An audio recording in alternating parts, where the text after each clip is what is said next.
अनि स्वागत छ सबैजनालाई है। आज हामी चाहिँ पोखरा फेवाताल घुम्दैछौँ। दाइ हुनुहुन्छ त्यो दाइ अनि यो भाइ है अनि म एक्जाम दिन आएको तर घुमिरहेको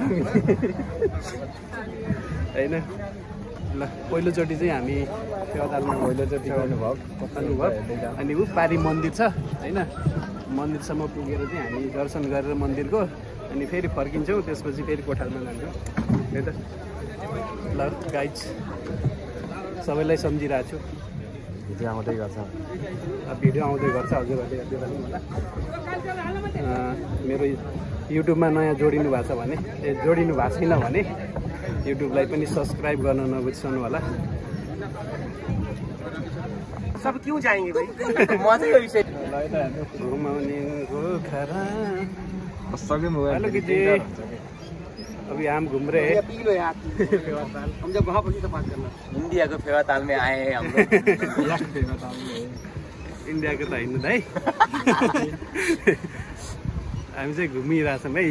यति धेरै पानी छ, यति धेरै रमाइलो पनि हुँदो रहेछ ल। पहिलोचोटि हामी नेपालको फेवातालमा घुमिरहेछौँ।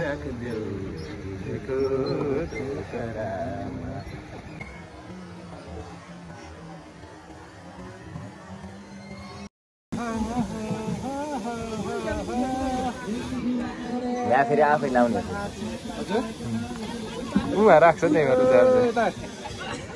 हेलो गाइज हामी चाहिँ फेवातालमा घुमिरहेको छौँ है। माथि केही छैन यहाँ सम्मै छ यहाँ डर पनि नलाग्ने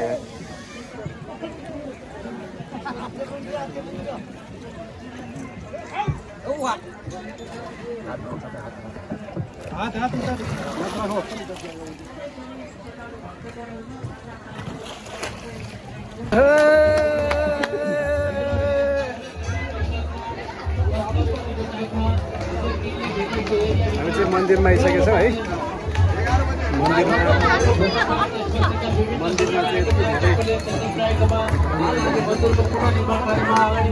चाहिँ मन्दिरको काम हामी माथिल्लो तलमा पुगिसकेका छौँ भने अबको निकट भविष्यमा यो मन्दिर पूर्ण रूपमा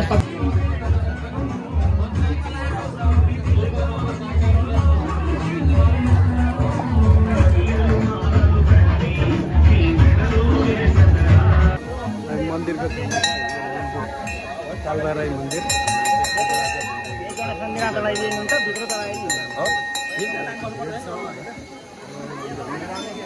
भक्तजनहरू धेरै हुनुहुन्छ होइन। हजुर सबैलाई कालबाराई मन्दिरले सबैको रक्षा गरौँ अनि सोचेको कामहरू पुरा होस् भन्दै चाहिँ भिडियो राख्छ है। धन्यवाद। फाइनली हामी मन्दिर पस्न भनेको त्यो मन्दिरमा चाहिँ यत्रो धेरै लाइन छ होइन। अनि त्यस कारणले गर्दा हामी चाहिँ मन्दिरमा भित्र दर्शन गर्न चाहिँ पाइएन। फेरि अर्कोचोटि आउँदा चाहिँ हामी फेरि मन्दिरको दर्शन गर्नेछौँ।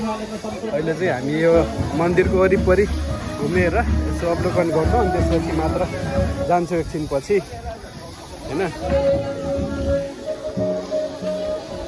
ओके लगायत हेलो गाइज हामी चाहिँ फर्किँदै है।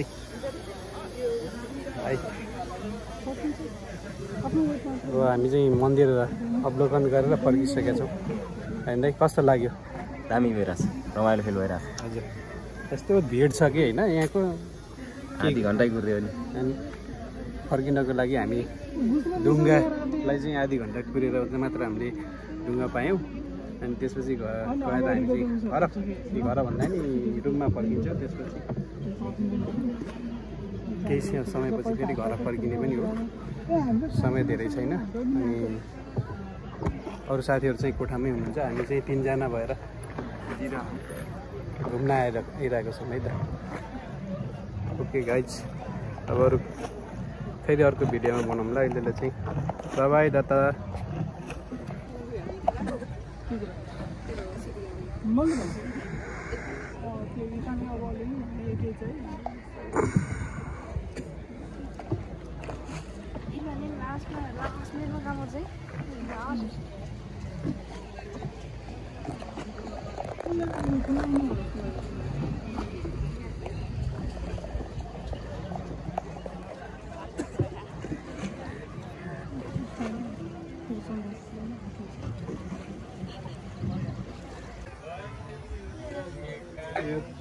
धेरै छ होइन यसको एरिया देखिन्छ। अनि यहाँ चाहिँ मान्छेले सानो सानो व्यापार पनि गरेर बसिराख्नु भएको छ। बिहान मर्निङ वाकको लागि चाहिँ राम्रो बेस्ट एरिया।